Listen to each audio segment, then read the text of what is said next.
Good afternoon, everyone. This is Dr. Bhupesh from Dr. BKM Institutes. And today we will talk about the letter that is expected. As always, it is kind of our ritual to discuss about the kind of the letter that would be coming in the exam. I cannot tell you the letter, obviously. I can tell you the kind of letter, because how do I know that this can be a letter? Because it has been long. I have been working and teaching OET exclusively since last 11 years. And this is the only thing I do at the moment. I teach only OET, nothing else.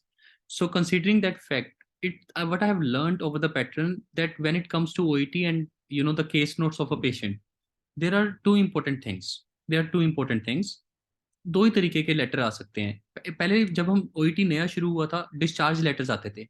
Discharge letters का मतलब क्या होता था? Simple से letter, patient आता था हमारे पास hospital में, हम उसको ट्रीटमेंट देते थे, फिर उसको डिस्चार्ज कर देते थे। डिस्चार्ज होके उसको फॉलो अप केयर चाहिए होती थी, तो वो community nurses follow up care देती थी। तो जब पहले ओईटी स्टार्ट हुआ था, ये लेटर मैं इसलिए बोल रहा हूँ क्योंकि देखो, पेपर में कुछ भी आ सकता है। मैं ये तो बता सकता हूँ किसके चांसेस हैं, पर ये थोड़ी कह सकता हूँ कि अगर पिछली बार डिस्चार्ज आया, इस बार डिस्चार्ज नहीं आ सकता। So I am just going to do everything for you. Please subscribe our channel if you have not, and contact us for the best OET coaching. This is Dr. Bhupesh. Our contact number is 76967 34256. And I'm the one who will pick up your call and will assure you for the best services. And please subscribe our channel if you have not, share it with your friend. And now I'm going to start about the letter that is expected tomorrow or day after tomorrow. So this letter is being written regarding Mr. X, who was admitted. So basically क्या होता था? Discharge letter होता था, तो patient admit होगा तभी तो discharge होगा, यानी hospitalization. Who was admitted, basics हैं। प्लीज जब इस वीडियो को सुनो, आराम से सुनना। मैं जल्दी में पढ़ा रहा हूँ ताकि आप बोर ना हो, लेकिन आपके पास रिकॉर्डिंग है, आप इसको 2 बार सुन सकते हो अगर कुछ समझ नहीं आया। लेकिन बीच में मत छोड़ो, प्लीज उसको पूरा सुनो और अच्छे से सुनो। 2 बार रिपीट करो। जहां पे नहीं समझ आता रोको, पॉज करो, वापस लेके जाओ वीडियो को, दोबारा सुनो। लेकिन प्लीज कंसेप्ट को समझ लो। ओईटी आपको राइटिंग में कभी दिक्कत नहीं होगी, और if you will work hard you will 100% pass with our coaching. So please ध्यान देना, छोटी छोटी चीजें हैं, प्लीज ध्यान देना। This letter is being written regarding mister X who was admitted to our hospital. तो हम ये बता देते थे फर्स्ट लाइन में क्यों हुआ था, क्योंकि हम जिसको भी डिस्चार्ज वाला लेटर लिखते हैं, जो आने के चांसेस कम है अब, क्योंकि पिछली बार कम्युनिटी हेल्थ का लेटर आ चुका है, तो कम्युनिटी हेल्थ मैनेजर या कम्युनिटी हेल्थ नर्स का। लेकिन फिर भी सुनना प्लीज इस लेटर को, तभी मैं जल्दी खत्म कर दूंगा इसको। सो पेशेंट हॉस्पिटल में आया, हमने इलाज दिया, अब उसको फॉलोअप केयर चाहिए, तो कम्युनिटी नर्स या सोशल वर्कर फॉलोअप केयर देगा। अब दोनों में फर्क क्या है सर? कम्युनिटी नर्स को लेटर आया, सोशल वर्कर को लेटर आया, क्या फर्क है? कम्युनिटी नर्स को मेडिकल की नॉलेज होगी, तो मेडिकेशंस के 2-3 नाम आप बता सकते हो। सोशल वर्कर के केस में आपको मेडिकेशन के नाम नहीं बताने, बस टाइम बताना है, किस टाइम पे पेशेंट को मेडिकेशन देनी है या कौन सी मेडिकेशन कब देनी है। मींस सोशल वर्कर को नॉलेज नहीं होगी ना, तो मेडिकल वाली चीजों को कम लिखना है। और अगर कम्युनिटी नर्स है तो मेडिकल की थोड़ी बहुत चीजें आप लिख सकते हो। So this letter is being written regarding mister X who was admitted to our hospital due to जो भी रीजन है, चाहे फ्रैक्चर हो, चाहे एक्यूट मैनियक एपिसोड हो, मतलब चाहे मेंटल प्रॉब्लम हो, चाहे उसको कार्डियक अरेस्ट आया हो, कोई भी प्रॉब्लम हो, तो वो उसको प्रॉब्लम को आप मेंशन कर देते थे ड्यू टू कार्डियक अरेस्ट। तो पेशेंट आया आपके पास, स्पेलिंग के लिए प्लीज मुझे फॉरगिव कर देना। So this letter is being written regarding mister X who was admitted to our hospital due to this. After treatment, हमारी ट्रीटमेंट के बाद, he is better, so he is being discharge. बिल्कुल simple. First paragraph is all about purpose. तो discharge letter को हम ऐसे लिखते थे, तो ये आप ऐसा भी मान सकते हैं इस वीडियो को डिफरेंट काइंड ऑफ लेटर्स। ठीक है? तो so he is being discharge, however after discharge he will need, उसको चाहिए होगी, या ही रिक्वायर्स। आप ही विल नीड भी लिख सकते हो, या ही नीड्स भी लिख सकते हो, ही रिक्वायर्स भी लिख सकते हो, उसको चाहिए। He requires follow up care and hence is being refer to you. मतलब कभी भी मुश्किल मत करो। अगर फॉलो अप केयर के क्या क्या बड़े पॉइंट्स हैं, उसको एक्सरसाइज करवानी है, उसको खाना खिलाना है, उसको पार्क लेके जाना है, ये सब बातें लास्ट पैराग्राफ में मेंशन करना। First paragraph is only about telling overall. तो हम कम्युनिटी नर्स या सोशल वर्कर को बताते हैं कि भाई एडमिट हुआ था इस कारण से, बेटर हो गया, इसको डिस्चार्ज करें, however discharge he requires follow up care and hence is being refer to you. Simple, और इसलिए आपके पास भेज रहे हैं। हैंस का यूज कहते हैं मत करो, ओईटी कहता है आउटडेटेड कनेक्टर है, hence is being referred to you, तो फर्स्ट पैराग्राफ में मत करो, तो ऐसे लिख देते हैं hence however after discharge he requires follow up care therefore. हम देयरफॉर लिख देते हैं, ठीक है। फर्स्ट पैराग्राफ में हैंस का यूज बिल्कुल मत करो, चलो ऐसा भी मान लेते हैं। सो मैं आपको सारे कंसेप्ट बता दूंगा ओईटी के इस वीडियो के थ्रू। सो प्लीज इस वीडियो को अकेली को सुन लेना, आपको बहुत काम आएगी। So mister X who was admitted to our after treatment he is better, so he is being discharge. However, लेकिन आफ्टर डिस्चार्ज उसको फॉलो अप केयर चाहिए, लेकिन उसको फॉलो अप केयर चाहिए, therefore he is being referred to you. बस purpose पूरा हो गया। अगर सोचो ये फिजियोथेरेपिस्ट को लेटर लिखना होता, फ्रैक्चर है बेटर हो गया, he is better, so he is being discharged. However, he still has problem with his mobility.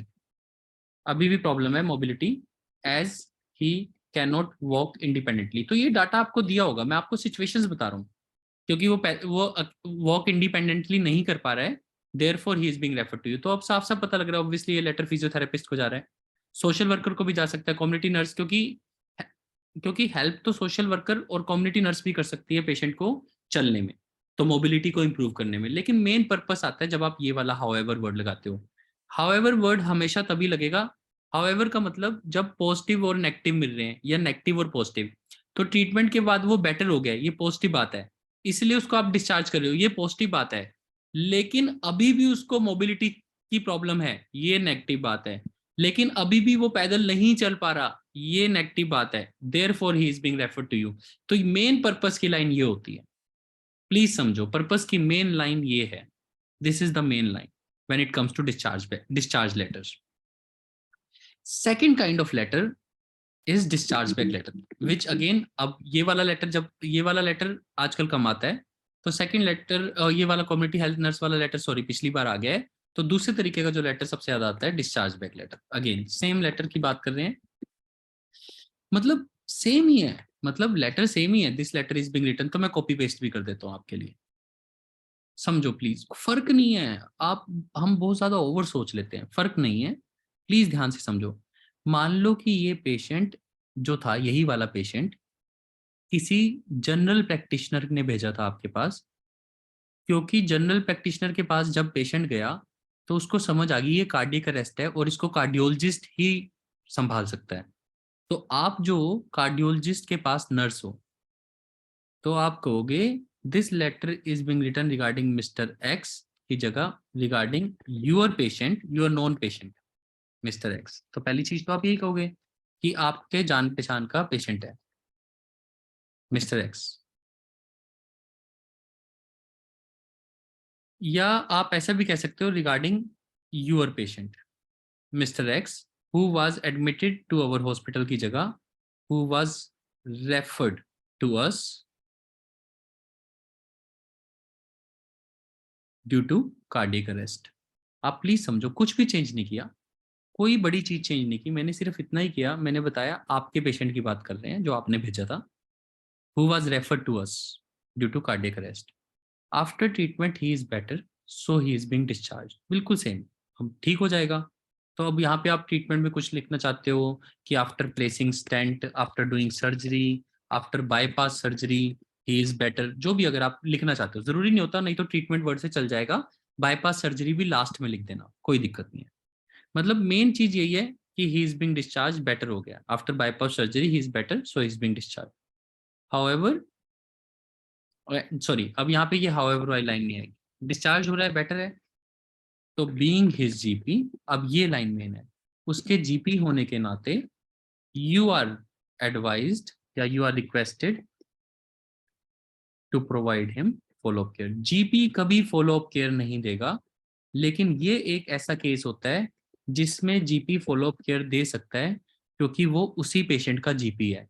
तो पेशेंट को जब कार्डियक अरेस्ट हुआ उसके बाद वो सर्जरी करा के आया, अब जो फॉलो अप केयर चाहिए, क्योंकि कार्डियक पेशेंट है अभी भी, तो वो फॉलो अप केयर उसका जीपी दे देगा। तो हम कहेंगे जीपी होने के नाते, बीइंग हिज जीपी, यानी पेशेंट, अगर ये फीमेल पेशेंट होती तो this letter is being written regarding missus Y who was referred to us after surgery, she is better, so she is being discharged, being her GP।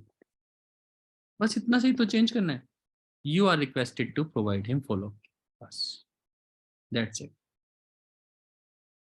अगर थोड़ा सा और लिखना है, you are requested to provide him follow care for speedy recovery, मतलब ये इसलिए कि आपका पेशेंट स्पीडी रिकवर हो जाएगा अगर आप फॉलोअप केयर प्रोवाइड करोगे, पर इतना इंपॉर्टेंट नहीं है, यहाँ पे भी खत्म हो जाता है, तो ये इंपॉर्टेंट नहीं। तो ये हो गया referred back letter. Referred back क्यों है? जीपी ने भेजा था, हमने वापस जीपी को भेज दिया, रेफर्ड बैक। उसने हमें रेफर किया था, हमने रेफर बैक कर दिया।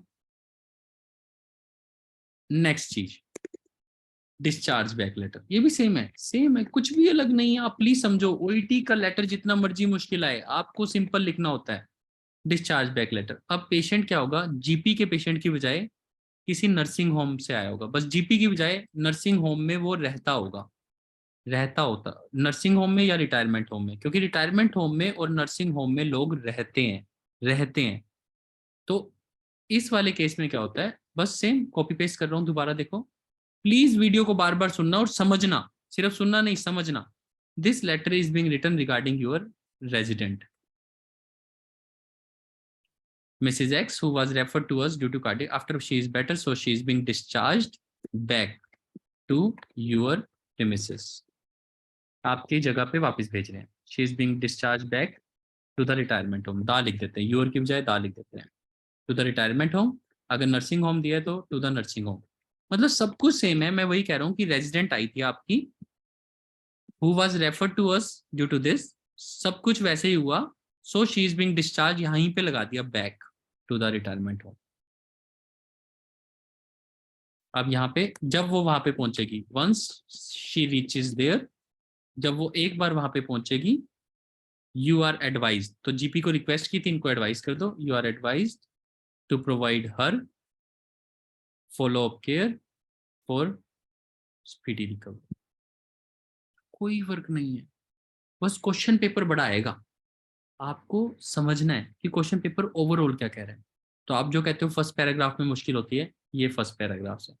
तो ये वो लेटर है जो ऑल्टरनेटिवली रिपीट करते हैं, ऑल्टरनेटिवली, यानी अगर ये लेटर आता है तो इन दोनों में से एक टाइप का आता है, तो पिछली बार अगर इस टाइप का आया तो इस बार इस वाले की उम्मीद है। पर मैं ये नहीं चाहता कि इसका मतलब आप ये नहीं करो, कुछ भी आ सकता है। तो इस बार रेफर्ड बैक और डिस्चार्ज बैक के चांसेस हैं, जीपी को भी आ सकता है, रेजिडेंट होम नर्सिंग होम को भी आ सकता है। सो प्लीज इस वीडियो को बार बार देखना। और एक होता है विजिट लेटर। विजिट लेटर तो वैसे ही सिंपल लेटर होता है। विजिट लेटर का मतलब क्या होता है, इसमें थोड़ा सा पैटर्न चेंज होता है। विजिट का मतलब बहुत सारी विजिट्स दी होंगी, और टुडे की विजिट जो होती है ना, वो मेन प्रॉब्लम होती है पेशेंट की, क्योंकि टुडे की विजिट के कारण ही हम पेशेंट को रेफर करते हैं। तो यहाँ पे जो पॉइंट मिस हुआ है ना, जैसे यहाँ पे जीपी ने कार्डियोलॉजिस्ट के पास भेजा, बस यहाँ पे पेशेंट हमारे पास आ रहा था, हम जीपी के क्लिनिक पे हैं, तो पेशेंट हमारे पास आता था, अब हम भेज रहे हैं कार्डियोलॉजिस्ट के पास। So this letter is being written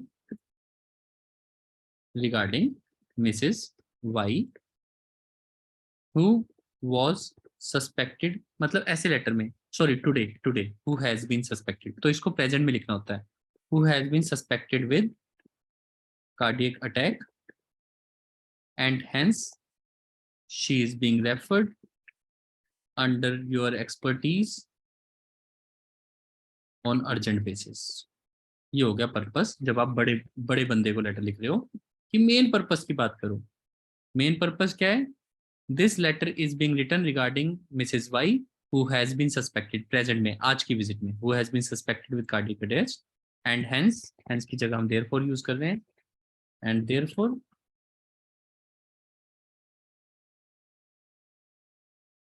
she is being referred under your expertise on urgent basis. तो कार्डियोलॉजिस्ट को कह दिया, इसलिए भेज रहे हैं।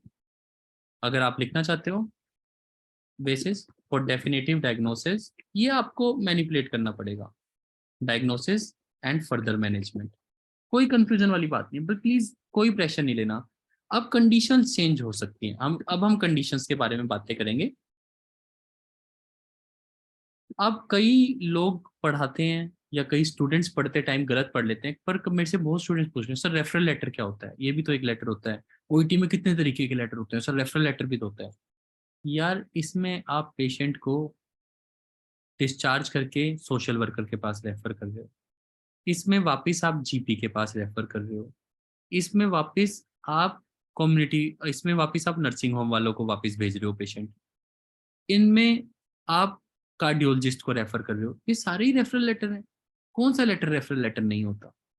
सारे रेफरल लेटर है। कभी कभार ओईटी में आता है write an advisory letter. Confuse मत हो, ये एडवाइस ही तो कर रहे हो इनको आप, you are advise to.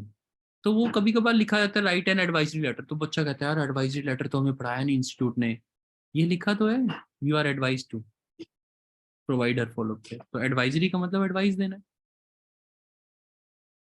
Don't panic, state काम।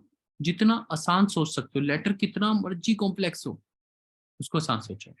Discharge back referred back letter जो आने के चांसेस हैं बड़े आते हैं जान के, लेकिन इसमें सोशल हिस्ट्री और मेडिकल हिस्ट्री लिखनी नहीं होती, क्योंकि अगर पेशेंट के जीपी ने भेजा है तो भी उसको पता होगी सोशल हिस्ट्री और मेडिकल हिस्ट्री, क्योंकि वो पेशेंट का जीपी है।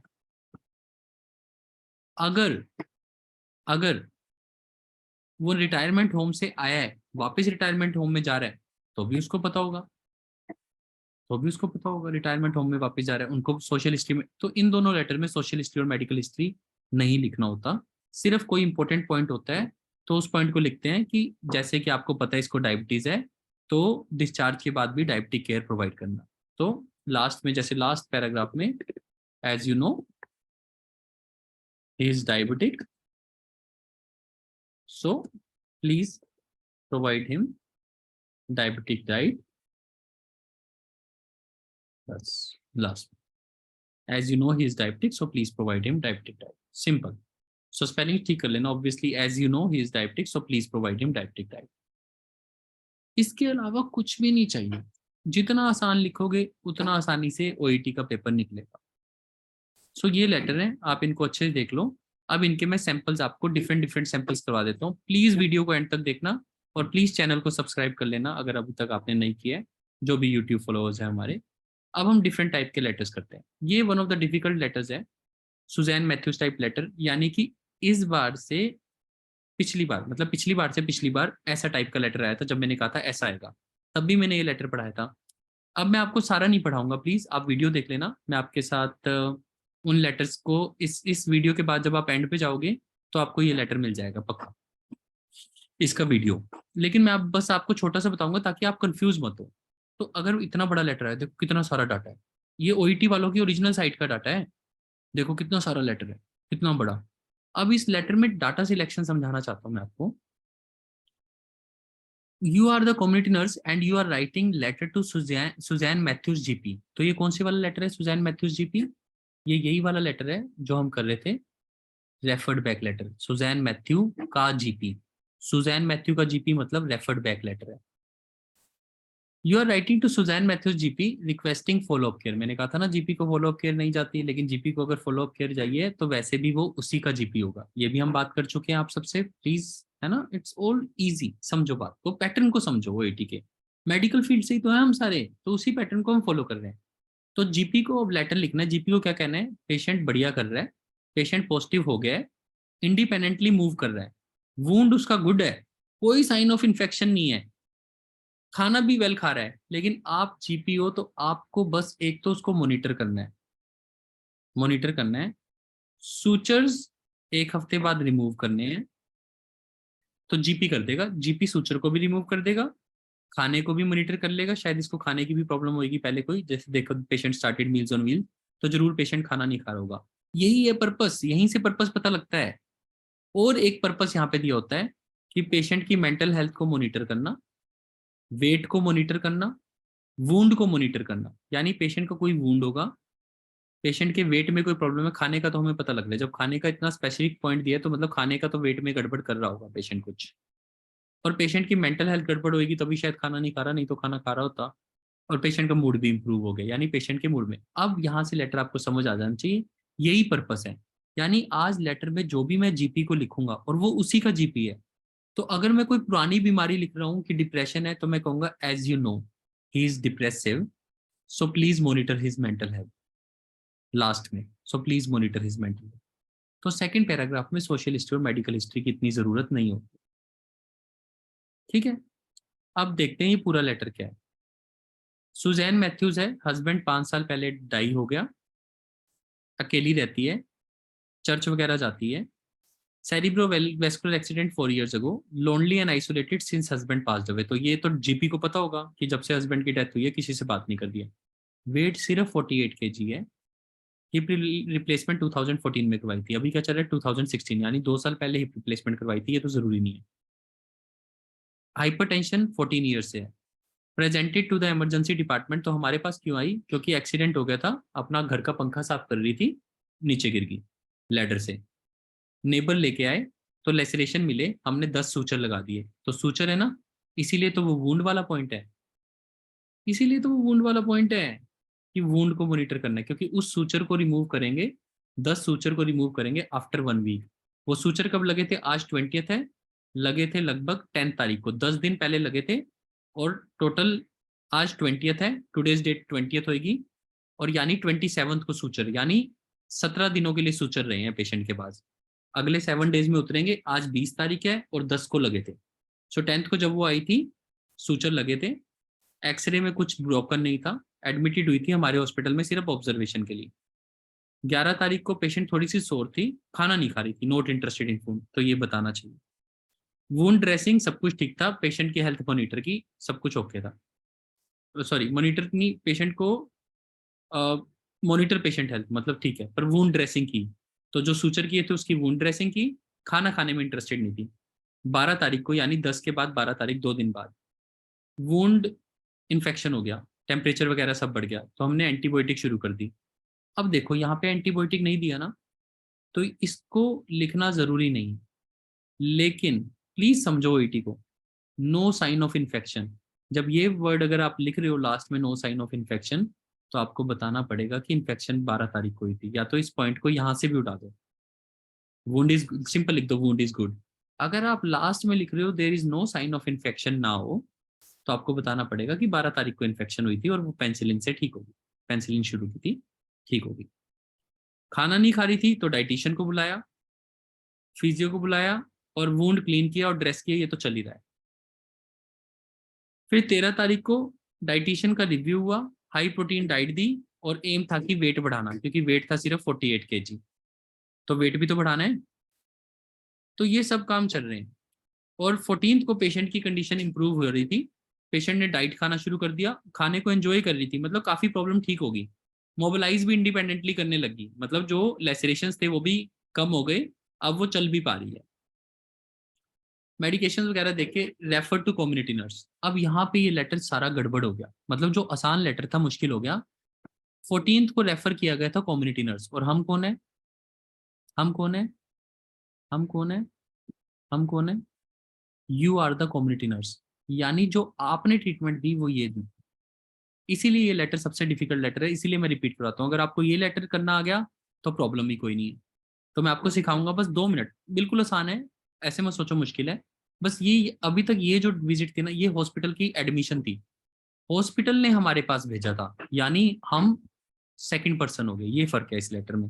पेशेंट अगर मेरे हॉस्पिटल में आता और मैं सीधा पेशेंट के जीपी को भेजता, तो लेटर बिल्कुल सिंपल था, जैसा कि हमने इसमें किया, पेजेस में, पेजेस में, या जैसे कि हमने ये किया, फिर तो लेटर बिल्कुल सिंपल था, रेफर्ड बैक। लेकिन इसमें क्या हो रहा है, पेशेंट हॉस्पिटल गया और हम हॉस्पिटल के नर्स नहीं है, हम कम्युनिटी नर्स है, बस ये डिफरेंस है, इससे मुश्किल लेटर हो नहीं सकता। इसीलिए इस लेटर को मैं कहता हूँ कि अगर आप ये मुश्किल लेटर कर सकते हो तो आसान तो आप कर ही लोगे, इसीलिए मेरा पर्पस ये है। अब समझो प्लीज, जिस जीपी को हम लेटर भेज रहे हैं उसको हम हॉस्पिटल की कहानी पूरी क्यों सुनाएंगे, हम सुनाएंगे नहीं, यहीं से सारा डाटा सिलेक्शन होगा, यानी यहीं पे वो सारा डाटा आपको कंबाइन करना है और लिखना है, ड्यूरिंग हॉस्पिटलाइजेशन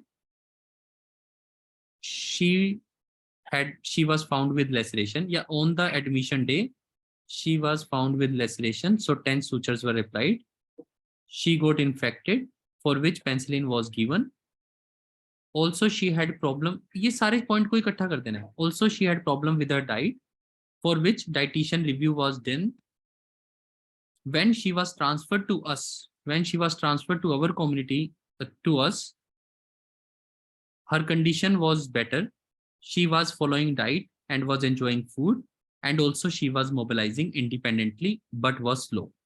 ये है सब सारा इकट्ठा, इतना ही लिखना है बस, बट was slow, ये दे दिया, ये दे दिया, और पेंसिलिन का कोर्स कंप्लीट करने को कहा हुआ था, and her penicillin was ongoing due to her infection, her penicillin was ongoing due to her infection, मैं लिख के भी दिखाऊंगा, बड़ा सिंपल है। मैं आपको पहले यही वाला पैराग्राफ लिख के दिखाता हूँ जहाँ पे डाटा सिलेक्शन करना है कि कम कैसे करते हैं डाटा को। तो कभी कभी हमें यही नहीं समझ आता डाटा सिलेक्शन कैसे करना है, तो ये सिखाने के लिए सिर्फ देखो। तो second paragraph, during on the day of admission या आफ्टर द एडमिशन या ऑन द डे ऑफ या on the day of admission she was diagnosed या found with, she was assessed with, assessed word सही रहता है, जब disease नहीं होती तो डायग्नोज अच्छा वर्ड नहीं लगता। She was assessed with lacerations on right thigh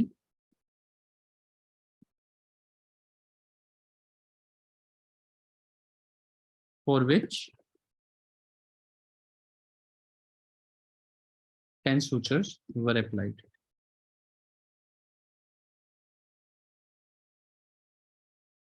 अब मेन पॉइंट सोचो, अब पूरा याद मत रखो, यही सबसे बड़ी प्रॉब्लम है जब आप बार बार पढ़ते हो लेटर को, बड़े लेटर को बार बार नहीं पढ़ना। Main point,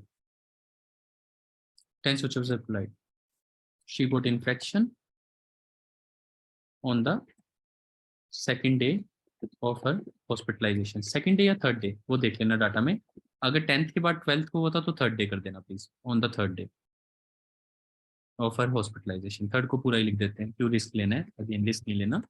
on the third day of hospitalisation, so antibiotics या ओरल पेनिसिलिन वाज कमेंस्ड। देखो प्लीज, जैसे ही मुश्किल करोगे आप फंस जाओगे, लेकिन आप प्लीज देखना कितना आसान हो रहा है। तो आपने ये वाली बात भी लिख दी, she had problem with her diet too, so dietitian review was done to improve her weight। पूरा मत लिखो, क्योंकि अब देखो प्रोटीन डाइट लिखने की क्या जरूरत है, हमने तो बस उनको ये बताया कि डाइट को मॉनिटर करना है, ठीक है। टू इम्प्रूव हर वेट, अगर लिखना है प्रोटीन का कोई इतनी बड़ी बात नहीं है कि लिख नहीं सकते, गलत हो जाएगा, बस मुश्किल मत करो। जहां पे ग्रामर में प्रॉब्लम आए बनाने में, उस लाइन को मत लिखो, मुश्किल मत करो। So dietician review was done, so on the day of admission या ऑन 10th ऐसे कर देते हैं। On the day of admission भी इतना अच्छा नहीं लग रहा, सो ऑन 10 कर दे। देखो जितना सिंपल, मुश्किल क्यों हो रहा था, क्योंकि मैं मुश्किल वर्ड यूज कर रहा था on day of admission, on 10th November 2016। देखो अब आसान, she was assessed with laceration for which 10 sutures she got infection, so on 10th November she was assessed with, या she was admitted, admitted word भी जरूरी है, due to laceration, due to कर देते हैं, due to laceration on right side for which 10 switches she got infection on third day of her hospitalization। तो ये hospitalisation word तभी अच्छा लगता है जब मैं यहाँ पे एडमिट लिख रहा हूँ, इसलिए ये जरूरी लगा मुझे।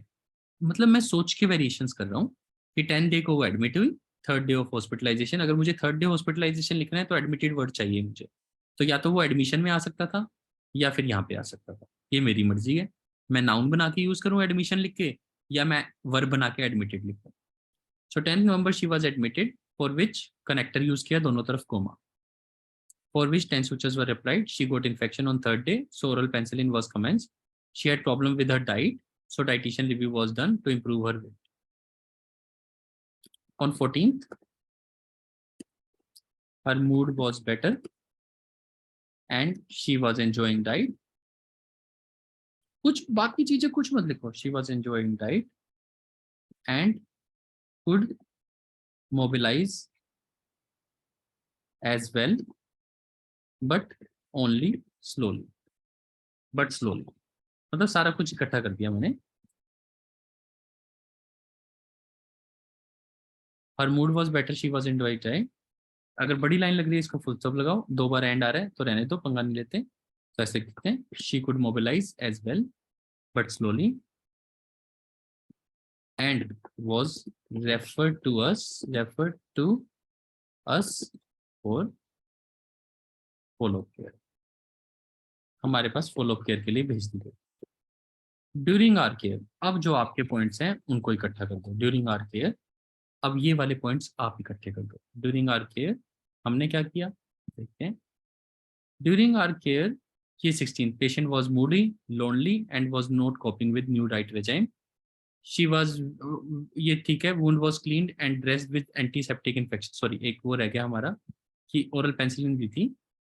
Her mood was there. She got infection on third day, so oral penicillin was commenced. She could mobilize as well, but slowly, and was referred to us with follow-up care. And penicillin was ongoing. ये सिर्फ मैंने impression के लिए लिखा.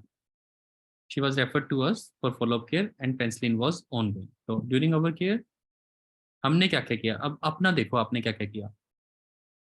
Wound को dress किया, antiseptic solution लगाया, आपने पेशेंट को meals on wheels and domiciliary care provide की. डोमिसिलरी केयर का मतलब ये होता है कि उसको घर की केयर प्रोवाइड की, यानी घर पे जाके. Refer to social worker local support groups के लिए. Patient controlled, nil exudate, patient started meals on wheels, patient mood improved, leave wound exposed, patient is coping well reasonably and is more positive. तो हमारे पास जब आया था तो patient moody और लोनली था, डाइट रेजीम को फॉलो नहीं कर रहा था. अब हमारे पास आने के बाद डाइट रेजीम को फॉलो कर रहा है, मूड इंप्रूव हो गया है. देखिए ये मेन बात को पकड़ो. मेन बात क्या थी? हमारे पास जब आया था मूडी था, लोनली था और नई डाइट रेजीम को फॉलो नहीं कर रहा था. अब वेल हो गया है, पॉजिटिव हो गया, मोबिलाइज कर रहा है. वुंड में कोई साइन ऑफ इन्फेक्शन नहीं है क्योंकि पेनिसिलिन ले रहा था. Eating well needs to be monitored. देखो अब देखो बिल्कुल main point. During our care the patient during on the first day of our care, on the first day या on तारीख भी आप डेट भी ले सकते हो. on the first day of care she was found. Sorry, ये बड़ा अच्छा वर्ड है. she was found, ये पैसिव वॉइस है, हमारे द्वारा पाई गई. she was found to be moody, lonely and was not and she was not. and यहाँ पे सब्जेक्ट चेंज हो रहा है. she was found to be moody, lonely and she was not following diet regime.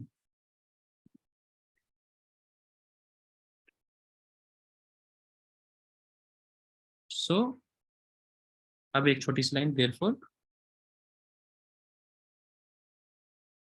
she was referred to social worker. ये मैं क्यों point लिख रहा हूँ कि मैंने क्या क्या किया. तो हमने क्या किया, कम्युनिटी नर्स होने के नाते हमने इसको रेफर कर दिया कि तू सोशल वर्कर के पास जा. सोशल वर्कर के पास जाके क्या करना था?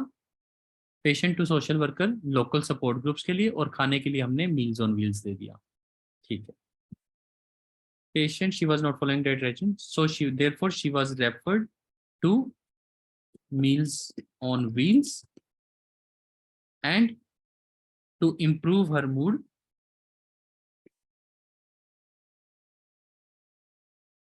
she was referred to social worker to join local support groups. अगर आप इस लाइन को थोड़ा आसान करना चाहते हो, she was referred to local support groups via social worker. ये भी अच्छा वर्ड होता है कि सोशल वर्कर के थ्रू. वाया का मतलब होता है थ्रू सोशल वर्कर, नहीं तो आप सिंपल लिख सकते हो. तो हमने ये दो काम किए. On the first day she was found to be moody, lonely and she was not following, therefore she was referred to meals on wheels and to improve her mood. अलग अलग कर दिया मैंने, मुश्किल नहीं किया, अलग अलग कर दिया कि खाने की बात यहाँ पे कर दी. And to improve her mood she was referred to this. ठीक है. इसके अलावा हमने कुछ किया था मेन पॉइंट. वुंड पे हमने पट्टी वगैरह की थी, वुंड को क्लीन किया था, ड्रेसिंग की थी, तो वुंड भी बिल्कुल ठीक हो गया. सो आफ्टर टुडे लिख देते हैं. Today she is better.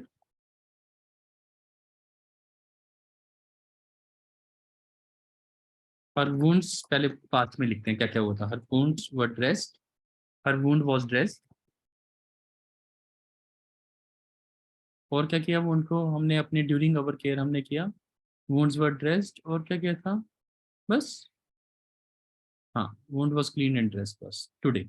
अब सीधा टुडे पे आ गए. Her wound was dressed as well. As well तब मैं लिखता हूँ कि ये भी कर दिया तो कनेक्ट हो जाता है कि ये भी किया, ये भी किया. Her wound was dressed as well. So today, अब देखो शी इज बेटर या हर मूड इज बेटर, जो मेन चीज है, हर मूड इज बेटर। तो एक तो मेंटल हेल्थ चल रही थी, एक वुंड की बात चल रही थी। Mood is better and also there is no sign of infection. तो ये दूसरी बात होगी हमारी वुंड की। मैं वही पॉइंट, ये पॉइंट मैं कौन से लिख रहा हूँ, आप प्लीज ध्यान से सोचो, ये पॉइंट मैंने कहाँ से उठाए, ये वाले। मूड हो गया, मेंटल हेल्थ होगी, वुंड हो गया, eating well. So and there is no sign of infection. तो मूड के साथ बेटर ये लग रहा है, and she is eating well, she is eating well. Also की जगह फर्दर कर देते हैं, फर्दर। ऑल्सो को कभी स्टार्ट नहीं करना, ओईटी कहता है ऑल्सो से सेंटेंस स्टार्ट मत करो। Further there is no sign of infection. ये हो गया मेरे सेकंड और थर्ड पैराग्राफ, सब कुछ इकट्ठा कर दिया। प्लीज समझो, अब देखो डाटा सिलेक्शन। और आप सोच के देखना, अगर आप सब कुछ लिखते तो मुश्किल होता या ये लिखना आसान है। पढ़ के देखते हैं दोबारा। आई नो थोड़ा सा टाइम लग रहा है, लेकिन सिर्फ 13 मिनट्स लगे हैं। सोचो इतना बड़ा लेटर, सिर्फ 13 minutes. On 10 November she was admitted due to laceration on right thigh. अब क्वेश्चन पेपर भूल जाओ, सिर्फ ये देखो कि कहानी समझ आ रही है या नहीं आ रही। On 10 November she was admitted due to laceration on right thigh, जिसके लिए 10 सूचर लगाए। She got infection on third day of her hospitalisation, so oral penicillin was commenced. तो सूचर्स लगाए थे। She had problem with her diet, so dietitian review was done to improve her weight. On 14th, her mood was better and she was enjoying diet.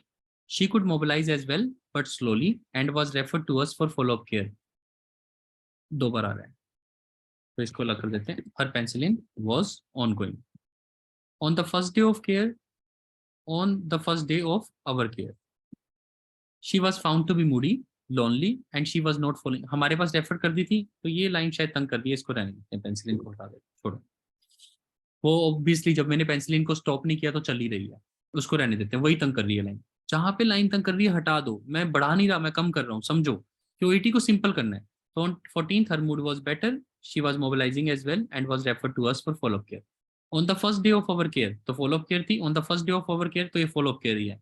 She was found to be moody, lonely, and she was not following the diet regimen, therefore she was referred to deals on meals on wheels, and to improve her mood she was referred to local sport groups where her wound was dressed as well. Today her mood is better, she is eating well, और wound के लिए there is no sign of infection.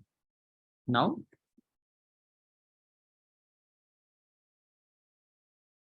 तो अब हमारी services खत्म होगी, ऐसी कोई लाइन दी है हमारी सर्विसेज नहीं। तो her sutures will be remove within a week, there is no sign of infection, so her sutures, इस कारण से her suture will be remove within a week. तो कहानी पूरी होगी है, पूरी होगी। यहाँ पे ये भी नहीं पता लगा था जीपी को कहना है या नहीं कहना कि सूचर रिमूव करने हैं, तो मैंने कह दिया her sutures will be remove. Now as, ये लाइन देखना please, as she is your patient, she is your regular patient, आपकी तो रेगुलर पेशेंट है क्योंकि नॉर्मली आपके पास आती है। As she is your regular patient, तो रेगुलरली का मतलब यहाँ पे ये है कि आपकी रेगुलर पेशेंट है, क्योंकि आप तभी तो उसके जीपी हो। As she is your regular patient, so you are requested. देखिए कितना आसान यार, कितना रिक्वेस्टेड टू, और कितना मर्जी मुश्किल लेटर हो, इससे आसान, जितना आसान लिखोगे उतने ज्यादा marks. You are requested to monitor, जो वहां पे दिया था, मॉनिटर पर मेंटल हेल्थ, वेट, एंड जो एक और पॉइंट दिया था, एंड डाइट, जो भी था। मैं वेट एंड एक और एक चीज थी, you are requested to monitor this and wound. So now as she is, now, या फिर as she is your regular patient, so you are requested to this, ऐसे कर देते हैं। शी इज थोड़ा और अच्छा करते हैं, as she is your regular patient, therefore,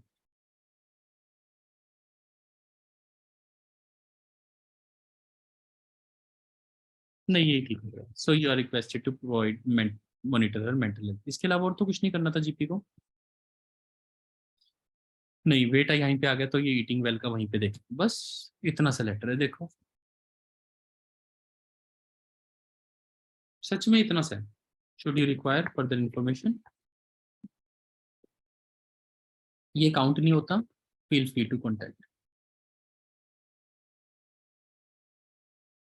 ये पूरा लेटर आपका तैयार हो गया। अब आता है फर्स्ट पैराग्राफ रह गया। फर्स्ट पैराग्राफ तो रह गया सर, टोटल हुए हैं 13 + 5 टोटल मिनट्स हुए हमारे पास। जस्ट सेकेंड, टोटल मिनट्स हुए हैं हमारे पास कुछ 15, और 13 + 4 17। अब सिर्फ फर्स्ट पैराग्राफ रह गया। So I am just gonna put the charger on, give me a second, sorry.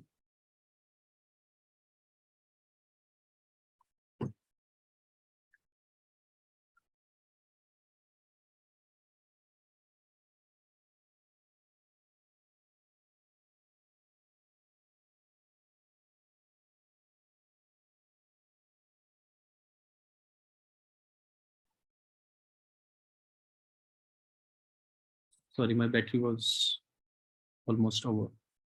My laptop's battery. Okay, so I'm just gonna do that.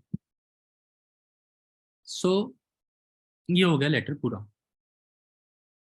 First paragraph. अब फर्स्ट पैराग्राफ कैसे बनेगा? जब हमें इतना अच्छा लेटर समझ आएगा तभी तो फर्स्ट पैराग्राफ बनेगा। अब this letter is being written. अब इसमें रेफर्ड पेशेंट लिखेंगे तो हम, प्लीज समझो, प्लीज समझो, ये लेटर को रेफर्ड बैक लेटर भी नहीं कहेंगे। प्लीज समझो क्यों नहीं कहेंगे, क्योंकि जीपी ने हमारे पास भेजा था, ऐसा कुछ हुआ ही नहीं। पेशेंट गिरा, सीधा इमरजेंसी डिपार्टमेंट गया। तो जीपी को अभी तक क्या पता, पता है या नहीं पता, ये भी नहीं पता। तो इसको आप रेफर्ड बैक लेटर भी नहीं कह सकते, और ये भी नहीं लिख सकते जो यहाँ पे लिखा था who was referred to us. तो अब यही है, please this letter is being written regarding your known patient. आप उसको जानते हो, आपकी नॉन पेशेंट है, missus X, who was admitted to an emergency department. An लिखने का मतलब यही है, मेरा नहीं है, नहीं तो मैं अवर लिखता। Who was admitted to an emergency department due to falling, या ड्यू टू फॉलिंग देयर, वहां पे she was found with there, she was assessed with laceration. अब यहाँ पे सूचर्स की बात लिखूं, for which treatment was given.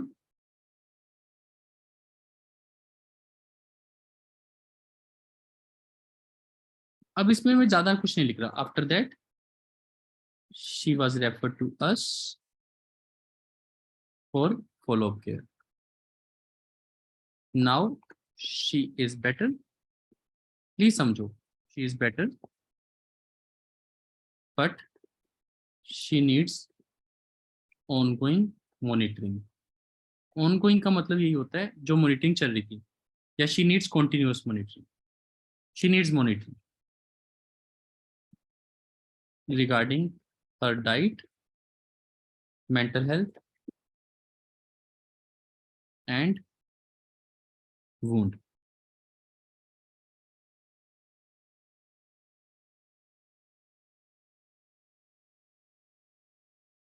Being her GP,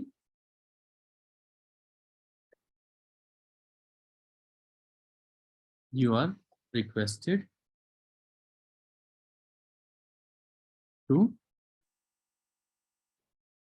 provide her the required care. मतलब मैं कुछ भी ऐसी गड़बड़ नहीं कर रहा जहाँ पे कहीं पे भी कॉम्प्लेक्स हो जाए। प्लीज देखो मैंने क्या लिखा, अब रिवाइज करते हैं पूरे लेटर को। अब आपको देखना लेटर पढ़ने में टोटल कितना टाइम लगता है। तो इसको मैं यहाँ से हटा देता हूँ, ये हमें तंग कर रहा है। ये पूरा लेटर है, बस इतना सा है पूरा लेटर, इतना बड़ा लेटर इतना सा है बस। This letter is being written regarding your patient, Mr. X, who was admitted to an emergency department due to falling. There she was assessed with laceration for which treatment was given. दोनों तरफ comma for which के. After that she was referred to us for follow-up care. Now she is better, but she needs monitoring regarding her diet, mental health wound. Being her GP, you are requested to provide her the required care. कितना अच्छा और कितना simple. Please पढ़ के देखो, कहीं पे complex नहीं आ रही। Non patient am falling, due to falling, laceration, better, referred to us for follow-up care. Sorry, treatment was given. After that, she was referred to us for follow-up care. Now she is better, needs monitoring. Being her GP, you are requested to provide her the report. On 10th November, she was admitted अब यहाँ पे मेरे को बस यहाँ पे थोड़ा सा चेंज करना पड़ेगा क्योंकि अब मैं एक बार बता चुका हूँ। On 10th November when she was admitted to emergency department, जब उसको एडमिट किया था 10 sutures were applied for laceration। for laceration का मतलब जो लेसरेशन हुई थी उसके लिए। तो ये मैंने अब इकट्ठा कर दिया, अब पूरा फ्लो बन जाएगा लेटर का। क्योंकि मैं 2 बार भी नहीं बताना चाहता ना, तो उसको इनडायरेक्टली लिखना था। On 10th November when she was admitted to emergency department 10 sutures were applied। तो ये बात मैंने यहाँ बता दी, 10 sutures were applied for laceration on right thigh। अब पूरा लेटर मर्ज हो गया। She got infection on 3rd day, so oral penicillin she had problem with, यहाँ पे थोड़ा सा बट आ सकता है। However she got infection on 3rd day, so oral, ये कनेक्टर लग गए मेरे। She had problem with her diet, so dietitian was there. On mood she was enjoying diet, she mobilised but slowly and was referred to us for follow-up. On first day of our care, she was found to be moody, lonely, and she was not following the diet. Therefore, she was referred to Meals on Wheels। बिल्कुल simple letter है। अब आप इसको पढ़ के देखो ना, आपको क्वेश्चन पेपर कभी देखने का मन भी नहीं करेगा। लेटर का मतलब क्या है कि जिसको आप लेटर भेज रहे हो उसको पढ़ के ऐसे लगे मेरे को सब समझ आ गया कि भाई, अब देखो उसको वैसे ही पहले पैराग्राफ में समझ आ गया कि मेरी पेशेंट गिर गई थी, इसका नाम मेरे को पता ही है, मिसिस मैथ्यूज को तो मैं जानता हूँ। तो एक बार जीपी के हिसाब से सोचो, अरे मिसिस मैथ्यूज के लिए लेटर है, वो गिर गई थी, अच्छा लेसरेशन हो गया था। फिर फॉलोअप केयर के लिए अच्छा इनके पास आई थी, अच्छा ये कम्युनिटी नर्स मेरे पास भेज रही है, और अब मुझे क्या करना है, इसकी डाइट, मेंटल हेल्थ और वुंड को करना है। हाँ ये तो मैं कर लूंगा, मैं जीपी हूँ और मेरी पेशेंट को ये हुआ था। तो आप सोचो, जब पेशेंट से जब जब जीपी पेशेंट से मिलेगा तो कहेगा अच्छा हाँ मेरे को पता लगा आप गिर गए थे, लेसरेशन हुई थी, तो 10 सूचर लगे, तो जीपी के पास सारी इन्फॉर्मेशन भी आ गई है। अब मेरे को क्या काम दिया है आपके डॉक्टर ने, इमरजेंसी डिपार्टमेंट वालों ने, कि मुझे आपकी डाइट, मेंटल हेल्थ और वुंड मॉनिटर करना है। और फिर कहानी की सारी अंदर की बातें यहाँ पे हैं कि आपको 10 सूचर लगे थे, 3rd डे इन्फेक्शन भी हो गई थी, तो अब आपकी इन्फेक्शन ठीक है। वो कहेगी हाँ हाँ ठीक है। अब मेरा, क्योंकि मैं उसके बाद जब इनके पास कम्युनिटी नर्स आती थी, वो उसने मेरे को सब कुछ प्रोवाइड कर दिया था। वो कहेगा हाँ हाँ मेरे को पता है, आपको मील्स ऑन व्हील्स पे भेजा था और आपको लोकल स्पोर्ट ग्रुप्स पे भी, तो आप अभी भी जा रहे हो, साइन ऑफ इन्फेक्शन भी आपके ठीक हो गए थे, तो एक अभी आपके सूचर्स भी तो लगे हुए हैं। तो कहेगी हाँ हाँ मेरे, तो जीपी के पास सारी इन्फॉर्मेशन चलेगी। आप प्रैक्टिकली सोचो जीपी को कितना अच्छा लग रहा होगा कि जब पेशेंट से मिलेगा, हाँ यार आपके तो सूचर लगे हैं, वो हफ्ते बाद उतरेंगे।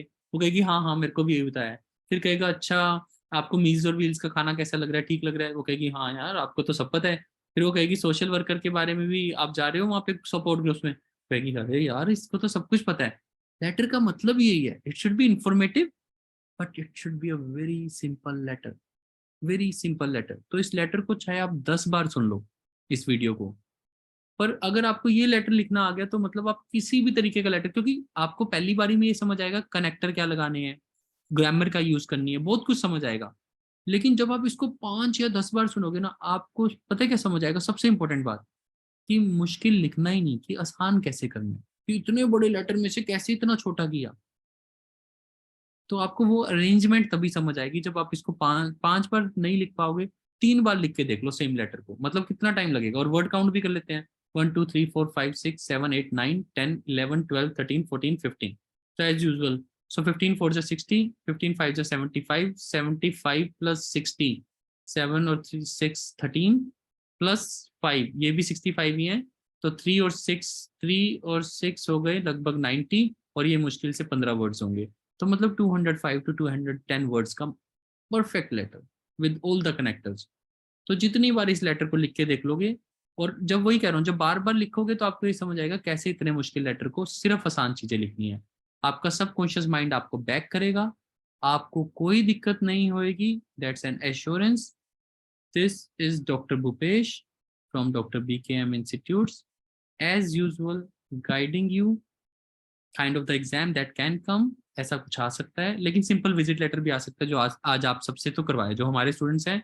तो वैसे ही विजिट लेटर, अब इसके मुकाबले इतने बड़े लेटर के सामने विजिट लेटर चीज ही क्या है, बस फर्स्ट पैराग्राफ में टुडे विजिट का सिर्फ मेन प्रॉब्लम बतानी है कि there for he is being referred to you. बाकी तो विजिट्स को आप अरेंज करना है, बिल्कुल पहली विजिट को पहले, सेकंड विजिट को पहले, फिर दोबारा जब टुडे विजिट को लिखना है बड़ा करके लिखना है अगर विजिट लेटर आया तो। नहीं तो फिर ऐसा लेटर आएगा, अगर आप इतना मुश्किल लेटर मैनेज कर लोगे तो सब कुछ कर ही लोगे। So this is Dr. Bhupesh from Dr. BKM Institutes, and now I am posting, अब तो ये लेटर पूरा ही लिख दिया मैंने, तो मैं विजिट लेटर की रादर वीडियो आपको इसके साथ लास्ट में टाई कर देता हूँ. This is Dr. Bhupesh from Dr. BKM Institutes. Like and subscribe our channel if you have not. And you can WhatsApp us for anything you need, even including OET coaching. Our number is 76967 34256. Thank you.